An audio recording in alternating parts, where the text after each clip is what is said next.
The holographic display cast a soft blue glow across Commander Thaddeus Drake's weathered features as he reviewed the latest security reports from Earth's furthest outpost on Centauri Prime. The clock on his desk showed 23:47 local time, another late night at the diplomatic compound. He rubbed his tired eyes, wondering if he should call it a day, when the door chime echoed through his office. Frowning, Thaddeus straightened his uniform and pressed the entry panel. "Come in." The door slid open with a soft hiss, revealing a tall, willowy figure that made him catch his breath. She was unmistakably Celestian. Her iridescent skin seemed to shimmer with its own inner light, shifting between deep purple and midnight blue. Elaborate markings traced delicate patterns across her exposed arms and face, glowing faintly in the dim light. But it was her eyes that held him transfixed. They were like liquid silver, with hints of starlight dancing in their depths. "Good evening, Commander Drake," she said, her voice carrying the distinctive musical lilt of her species. "I am Nixia, your assigned companion from the Celestian High Council." Thaddeus blinked, certain he had misheard. What? "Your assigned companion," she repeated, a small smile playing at the corners of her mouth. "The Council has determined that fostering closer personal bonds between our peoples would benefit the ongoing alliance negotiations. As Earth's senior diplomatic representative, you were selected to participate in the program."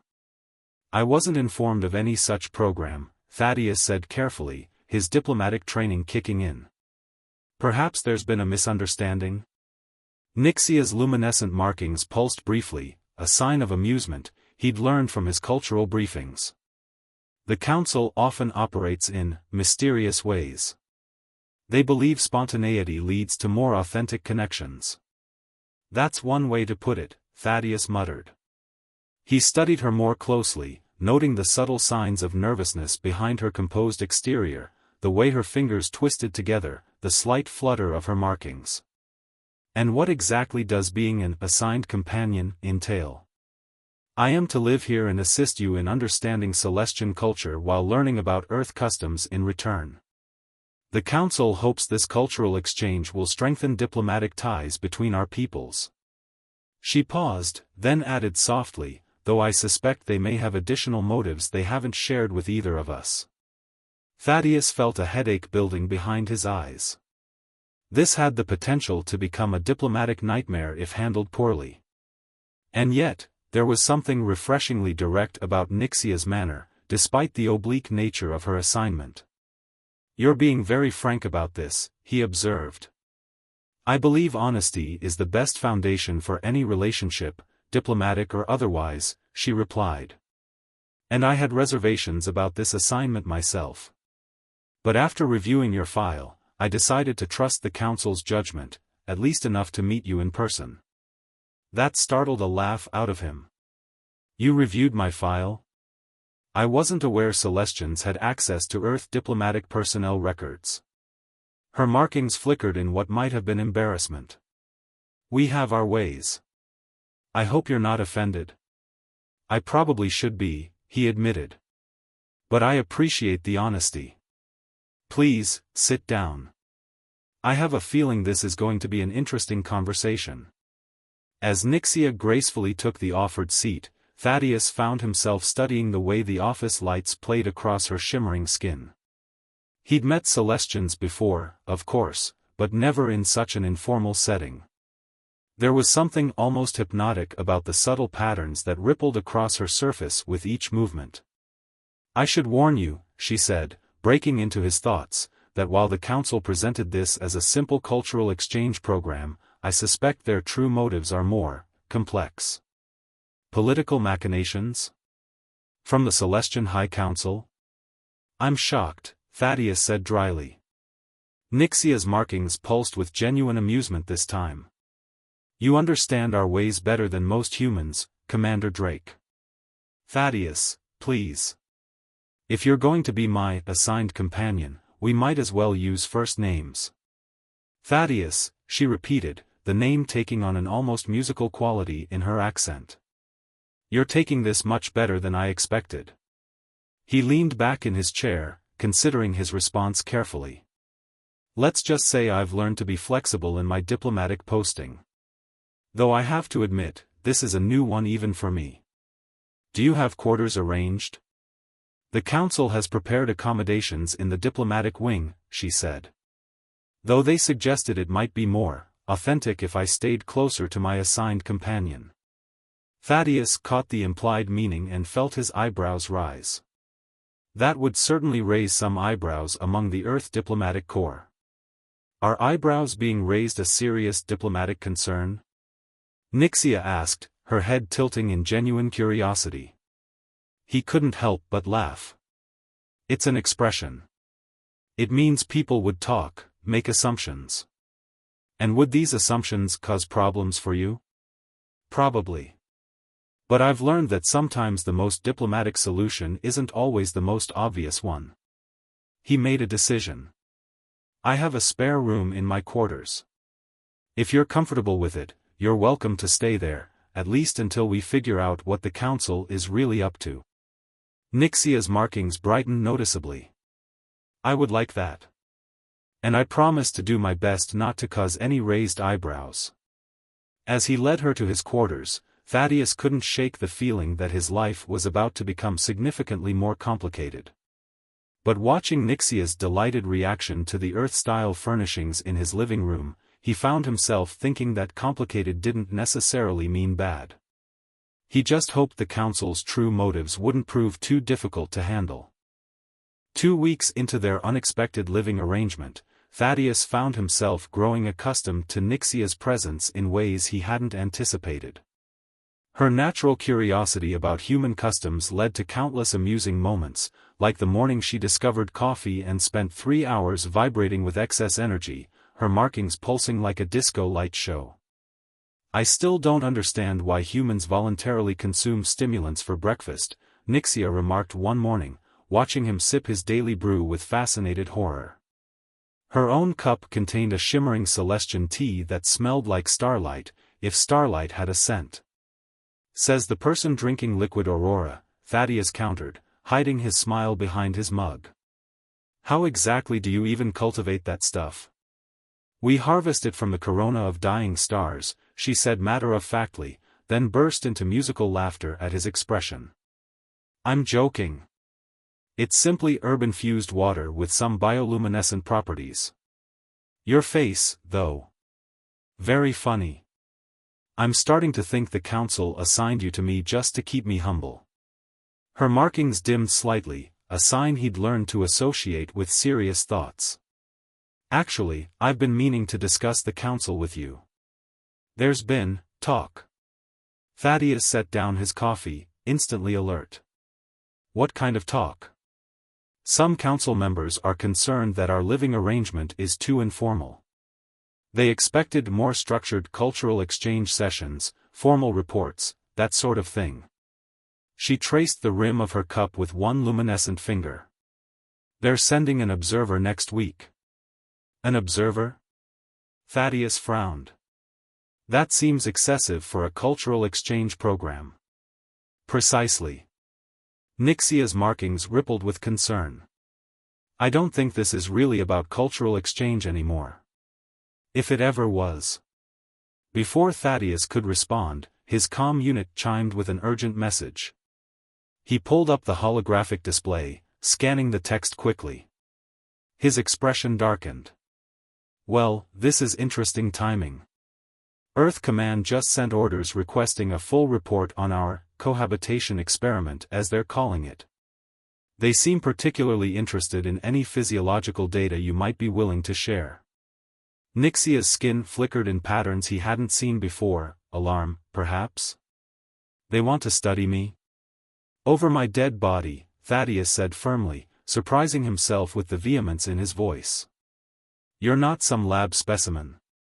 Her markings pulsed warmly at his protective response. Thank you. But this confirms my suspicions. Both our governments are treating this as more than a simple diplomatic initiative. Question is, what are they really after? Thaddeus stood and began pacing, a habit from his military days. The timing's suspicious. We're close to finalizing the new trade agreements, which include technology exchange protocols, Nixia added thoughtfully. Including biotech. Understanding dawned. They're using us as a test case. Seeing how human and Celestian biology interacts in close proximity. Before authorizing wider technological integration, Nixia finished. Her markings swirled in complex patterns. It makes sense, from a clinical perspective. But to not inform us. That's politics for you. Thaddeus ran a hand through his hair in frustration. Always playing games with people's lives. What should we do? Well, we have two options. He stopped pacing and faced her. We can play along, give them their data, let them treat us like specimens in their grand experiment. Or? Her silver eyes met his, challenging. Or we show them that humans and Celestians can form genuine connections without their manipulation. Instead of clinical observation reports, we give them something they can't quantify or control. What's that? Real relationship. Friendship. Trust. He held her gaze. Things that can't be measured in physiological data. Nixia's markings brightened until she seemed to glow from within. I like that option better. Though it might raise more than just eyebrows. Let them raise whatever they want, Thaddeus said with a grin. I'm getting rather fond of complicating their political schemes. You realize this means we'll have to be extra convincing when the observer arrives, she pointed out. They'll be watching our every interaction. Then we'll give them something worth watching. Thaddeus felt reckless, energized by their small rebellion. Starting with teaching you how to make proper coffee. Absolutely not. Her markings pulsed with mock horror. I've seen what that stuff does to you humans. Come on, live a little. Think of it as a cultural exchange. Their laughter filled the kitchen, and Thaddeus realized with sudden clarity that this easy companionship, this genuine connection, was exactly what both their governments feared. Because real relationships couldn't be controlled or quantified or used as political leverage. As he watched Nixia reluctantly agree to try a tiny sip of coffee, her markings dancing with anticipation and anxiety, he silently thanked the Council's manipulation. They'd wanted to create a controlled experiment in human-Celestian relations. Instead, they might have accidentally sparked something far more powerful, and far less controllable, than they'd bargained for. The Council observer turned out to be nothing like what Thaddeus had expected. Instead of a stern bureaucrat with a datapad, Lyra was a diminutive Celestian with storm-cloud gray skin and quick, darting movements that reminded him of a hummingbird. She had arrived without warning, materializing in his office one morning with a disarming smile and unsettling questions. Tell me, Commander Drake, Lyra said, perched on the edge of her seat like she might take flight at any moment, how would you characterize your relationship with Subject Nixia? First of all, Thaddeus replied, keeping his voice level despite his rising irritation, she's not a subject. Her name is Nixia, and she's a person, not an experiment. Lyra's skin rippled with what might have been amusement. Interesting. You're quite protective of her. I'm protective of anyone under my authority being treated like a laboratory specimen. Under your authority? Lyra's markings pulsed rapidly. I was under the impression this was meant to be an equal partnership. Before Thaddeus could respond, Nixia entered the office. She stopped short at the sight of Lyra, her own markings flickering with recognition and something else, fear? Observer Lyra, Nixia said formally, dipping her head in the traditional Celestian greeting. I wasn't aware you would be joining us today. That was rather the point, Lyra replied, her tone suddenly sharp. The Council was concerned your behavior might be modified if you knew you were being watched. I see. Nixia's voice was cold. And what behaviors exactly is the Council concerned about? Your growing emotional attachment to Commander Drake, for one. Lyra stood, her small frame somehow filling the room with authority. You were sent here to observe and report, not to form personal bonds. That's not what we were told, Thaddeus interjected. The program was specifically described as a cultural exchange meant to foster closer ties. Between our peoples, yes, Lyra cut him off. Not between individuals. The Council is concerned that your particular connection might compromise the larger diplomatic mission. Nixia's markings had gone almost completely dark, a sign of deep distress that made Thaddeus's chest tighten. The Council's real concern, she said quietly, is that they can't control genuine relationships. Your assignment here was carefully calculated, Lyra said. Your genetic compatibility, your psychological profiles, your potential for successful bioresonance, everything was designed to test specific hypotheses about human-Celestian interaction. Thaddeus felt like he'd been punched in the gut. Bioresonance? You're saying this whole thing was some kind of breeding experiment? Breeding is such a crude term, Lyra sniffed. We're studying the potential for deeper forms of symbiosis between our species. The remarkable harmony between your bioelectric field and Nixia's natural resonance was particularly promising. Stop. Nixia's voice cracked like thunder, her markings suddenly blazing with fury. You had no right to manipulate us like this. No right to treat us like variables in your equation. We had every right, Lyra countered. The future of both our species could depend on understanding these interactions. Your personal feelings are irrelevant compared to the larger scientific and diplomatic implications. Get out. Thaddeus's voice was quiet but carried the full weight of his military command experience. You can tell the Council that their experiment is over. Nixia stays here of her own free will or not at all. Lyra's skin darkened with anger. You don't have the authority. I have the authority to expel anyone who threatens the diplomatic stability of this station, he cut her off. And right now, you're looking like a serious threat to stability. For a moment, Lyra looked like she might argue further. Then her expression smoothed into careful neutrality. The Council will hear about this. Good, Thaddeus replied. Tell them I look forward to discussing their ethical violations in detail. After Lyra left, silence filled the office. Thaddeus turned to Nixia, whose markings were still pulsing with agitation. Are you all right? I should have known, she whispered. The genetic screening before my assignment, the detailed questions about my bioresonance patterns. I was so naive. Hey. He stepped closer, wanting to comfort her but unsure if his touch would be welcome after these revelations. You weren't naive. They manipulated both of us. But that's just it, she looked up at him, her silver eyes shimmering with unshed tears. Even knowing it was all calculated, all planned, what I feel hasn't changed. What does that make me? Human, he said softly, then smiled at her startled look. Or well, you know what I mean. It makes you a person capable of real feelings, regardless of how they might have started. Her markings brightened slightly. You're not angry? About being part of their experiment? Oh, I'm furious, he assured her. But not at you. Never at you. He held out his hand to her. Whatever they planned, whatever they calculated, what happens next is our choice. Not theirs. Slowly, Nixia reached out and took his hand.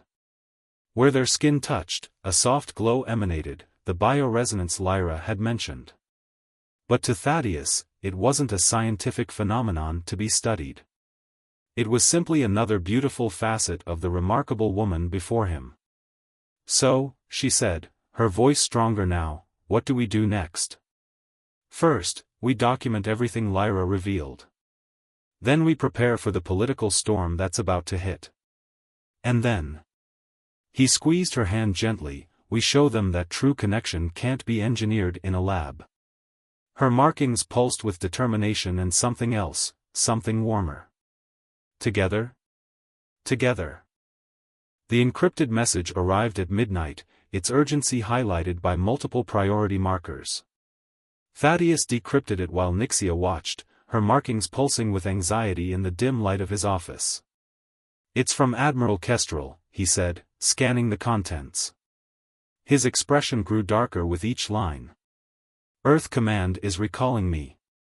Effective immediately." "They can't do that," Nixia protested, moving closer to read over his shoulder. "You're essential to the diplomatic mission here. Apparently, I'm being replaced by someone more suited to maintaining objective diplomatic relations." He quoted bitterly. "They're saying my judgment has been compromised. Because of me." Her markings dimmed with guilt. "Because they can't control us," he corrected, reaching for her hand. The familiar warm glow of their bioresonance provided comfort even as his world seemed to be crumbling. "But there's more. Look at this." He highlighted a section of the message detailing a new joint research initiative between Earth and the Celestian Council. The focus, studying and replicating the unique bioresonance patterns observed between certain humans and Celestians. "They want to weaponize it," Nixia whispered, horror creeping into her voice. "The harmony between our species, they want to turn it into a weapon. Not just a weapon." Thaddeus pulled up additional classified files that Admiral Kestrel had attached. "Look at these research parameters. They're talking about creating controlled bonds, using bioresonance to influence behavior, emotions, even thoughts." Mind control. Nixia's skin had gone almost black with distress. "They want to use our connection as a template for mind control technology." A soft chime interrupted them, someone requesting entry. They quickly closed the files as Thaddeus called out, "Come in." The door slid open to reveal a familiar small figure. Lyra. But something was different about her. Her storm-cloud skin seemed darker, more turbulent, and her movements had lost their bird-like quality. "I don't have much time," she said without preamble, her voice barely above a whisper. "They're watching me, but you need to know the truth." "Why should we trust you?" Thaddeus demanded, instinctively moving to shield Nixia. "Because I helped create the program that brought you together," Lyra replied. "And I can't live with what it's become."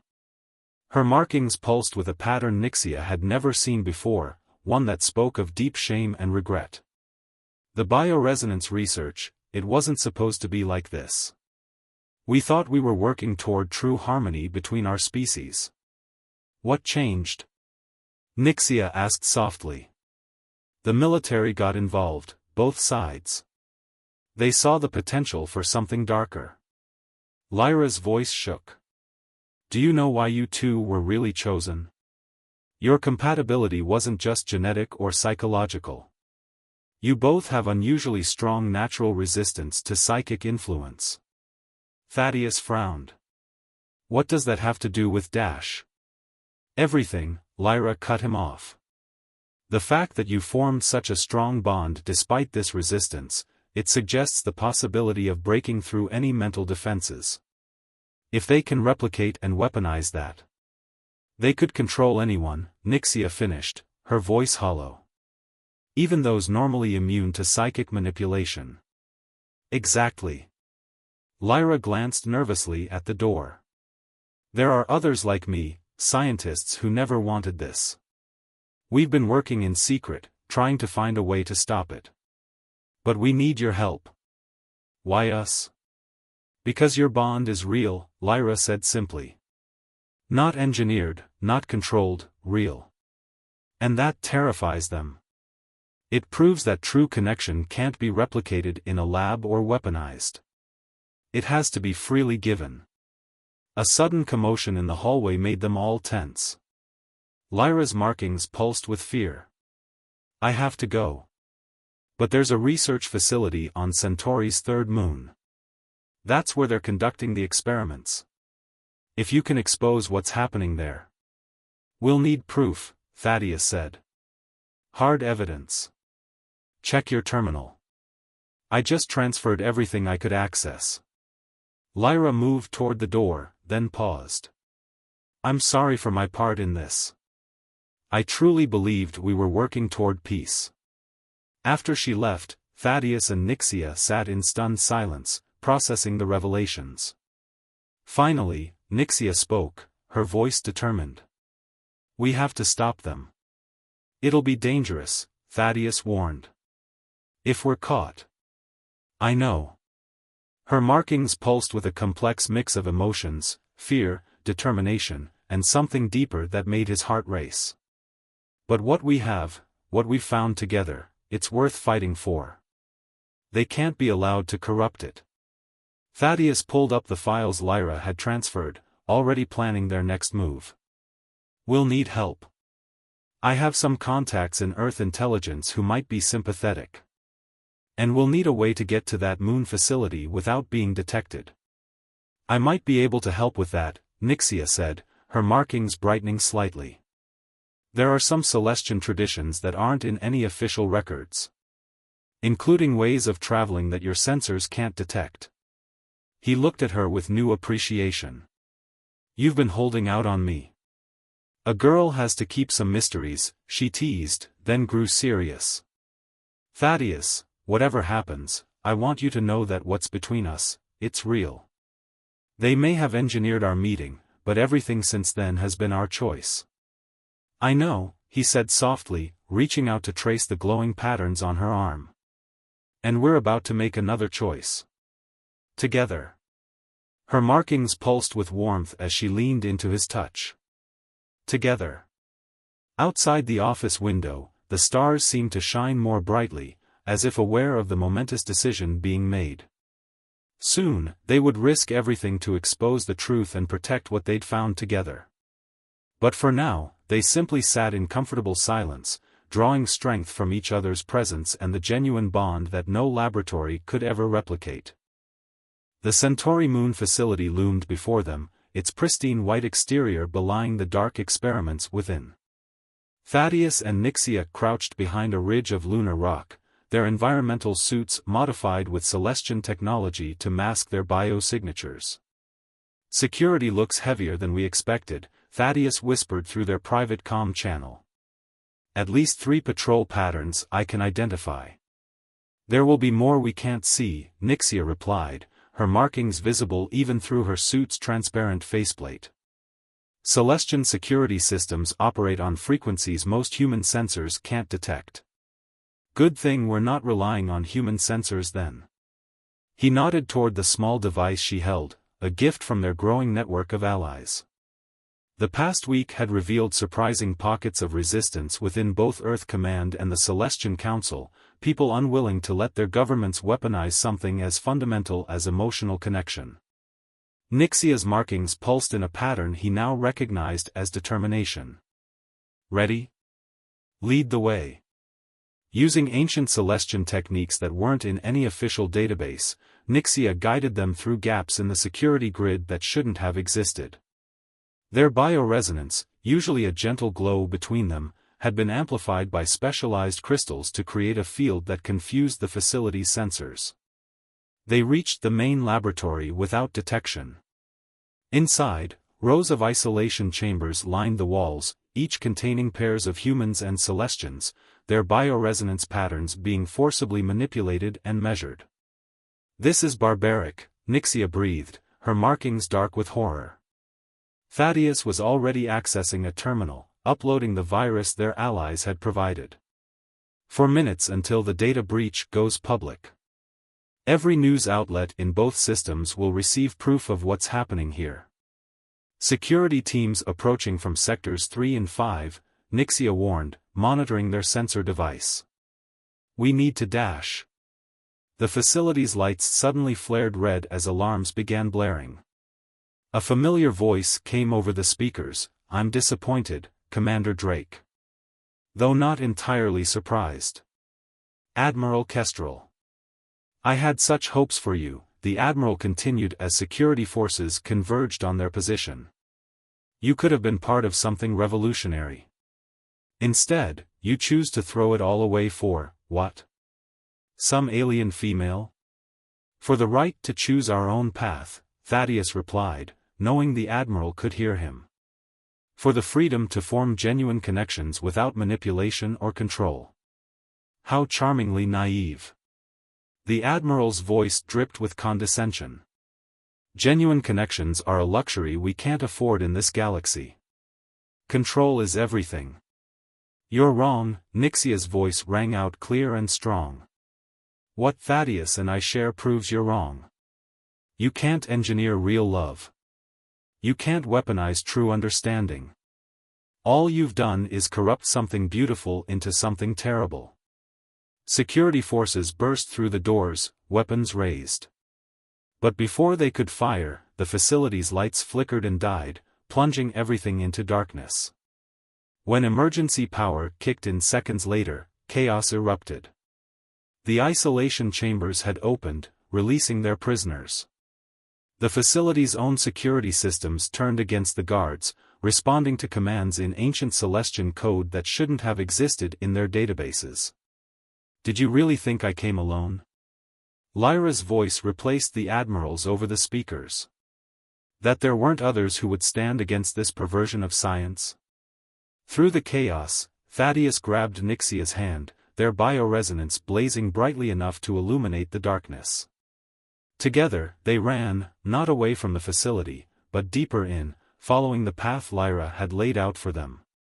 They found the quantum transmitter array that coordinated all the facility's experiments. With trembling hands, Nixia interfaced with it using techniques passed down through generations of her people, while Thaddeus stood guard. It was never about weapons or control, she said softly as she worked. The Ancient Ones knew the truth, bioresonance is about harmony, about finding the frequencies that naturally align. You can't force it. You can only create the conditions that allow it to flourish freely. The array hummed to life under her touch, but instead of the forced connections the military had tried to create, it sang with something else, the pure, natural resonance of beings choosing to connect of their own free will. Throughout the facility, the imprisoned pairs felt their artificial bonds dissolve, replaced by the potential for real connection. Some would choose to explore that potential, others wouldn't, but it would be their choice, not one forced upon them by others' ambitions. It's done, Nixia said, her markings pulsing with exhaustion and triumph. Thaddeus pulled her close, their resonance harmonizing perfectly. No, my love. It's just beginning. Weeks later, they stood together on the observation deck of a civilian transport ship, watching as Earth and Centauri Prime grew smaller behind them. The scandal had shaken both governments, leading to major reforms in how interspecies relations were handled. The military's control over diplomatic affairs had been severely curtailed. Where should we go first? Nixia asked, her markings dancing with excitement at the thought of exploring the galaxy together. Wherever we choose, Thaddeus replied, pulling her closer. That's rather the point, isn't it? She laughed, the sound like music to his ears. Indeed it is. Their bioresonance glowed softly between them, not as a weapon or a tool or an experiment, but as what it had always meant to be, a symbol of genuine connection freely given and joyfully received. In the end, that had been the greatest discovery of all. As their ship jumped to faster-than-light speed, carrying them toward whatever adventure they would choose next, Thaddeus reflected that some assignments, even unexpected ones, had a way of becoming something far more precious than anyone could have planned. Nixia's markings pulsed with love as she read his thoughts through their resonance. Even if they engineered our meeting, she said softly, everything else was our choice. And I choose you, he replied simply. Every time. The stars streaked past outside, infinite possibilities stretching before them. They had fought for the right to choose their own path, and now that path lay open, waiting to be explored together.